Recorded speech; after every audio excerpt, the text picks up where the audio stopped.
Mr. President, abortion is always tragic, as it involves the taking of an innocent human life, one that has yet to draw its first breath or commit its first sin. And in the case of a chemical abortion, it sometimes takes two lives, that of a baby and that of the mother. Advocates for this procedure will say that it is simple, that it's easy, that it's convenient, and that it's safe. They claim that it's a good and valuable form of quote-unquote health care for women. But Mr. President, nothing could be further from the truth.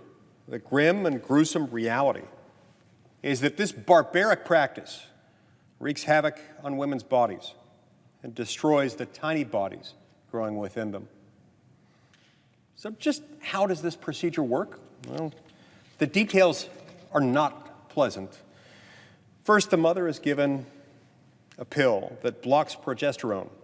This, of course, is a hormone that's necessary for pregnancy, and it breaks down the lining of her uterus.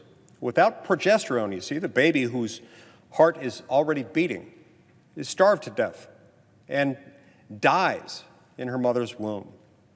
Then, 24 to 48 hours later, the mother is given a second pill, one that empties her uterus by causing severe contractions and bleeding, mimicking early miscarriage that can last anywhere from a few hours to a few weeks. Planned Parenthood will try to gloss over the truth, here as elsewhere, claiming that a hot shower and some ibuprofen are enough for a quick recovery to get the mother back on her feet. But on average, the miscarriage lasts between 9 and 16 days and can last for as long as 30 days. 30 days, that's a long time. Most of the time, these abortions are done at home. The mother is left to suffer alone, without care or medical attention, without supervision from a doctor or a nurse, and often without any follow-up whatsoever until 7 to 14 days later, if ever, keeping in mind that many of them don't get any follow-up care at all. The result? Well, women have suffered tragic, gruesome, and horrific experiences using the abortion pill. It's caused nearly 4,200 adverse medical events, including more than 1,000 hospitalizations and nearly 600 instances of blood loss requiring transfusions. Some women have even died. The FDA has reported 24 maternal deaths from the abortion pill just since its approval in 2000. And those are just the officially reported ones that we know of that have happened with the regulations we currently have in place. That is based on the assumption that those regulations are in place. That's the rate. That is still a really high rate at which they die. Some women need corrective surgery after taking the abortion pill, and others require life-saving procedures. And somehow, we call this health care. This is not like popping a Tylenol. This two-step abortion cocktail poses severe risks to women, not even to mention their unborn babies. In fact, abortion pills are one of only a few medications that require what's known as a risk evaluation and management strategy, a drug safety program that the FDA requires for medications with serious risks. And yet some are pushing to further expand access to these drugs and even further loosen the regulations around them. Some activists are even pushing for access to the abortion pill by mail, meaning that the patient would never even have to be seen in person by any medical professional at all. Not a medical clinic, not a doctor, not a nurse, nothing in person. The standards of care surrounding this practice are already reckless.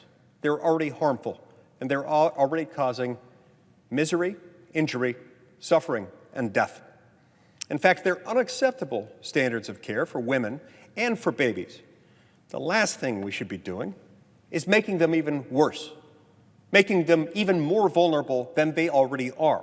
So setting aside for a minute how you feel about other issues related to unborn human life in this area. Let's just talk about this issue for a moment. Let's just talk about whether this issue is really one that we want to expand, where we increase the amount of misery, the amount of suffering, and the amount of carnage that would occur as a result of more people gaining access to this deeply flawed, very dangerous form of so-called health care.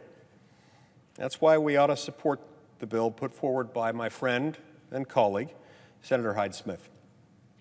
The Save Moms and Babies Act would prohibit the FDA from approving new abortion drugs, from loosening any regulations that exist on already approved abortion drugs, and from dispensing abortion drugs remotely or through the mail.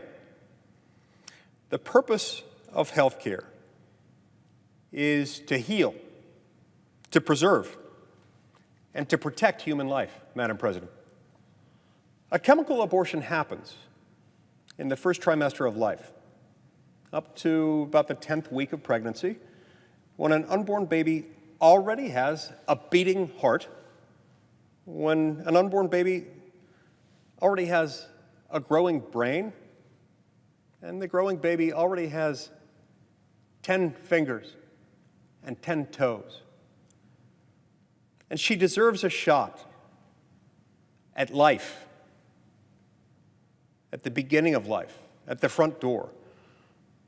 And she deserves to not have it taken away and literally flushed down the drain. And mothers deserve the utmost care, protection, and support as they nurture the human life inside of them. Not medical harm and not medical neglect. Our healthcare system should protect and care for them both. And our laws should uphold the immeasurable dignity and worth of both. This bill is a step in the right direction. And I implore all of my colleagues to support this legislation. Thank you, Madam President.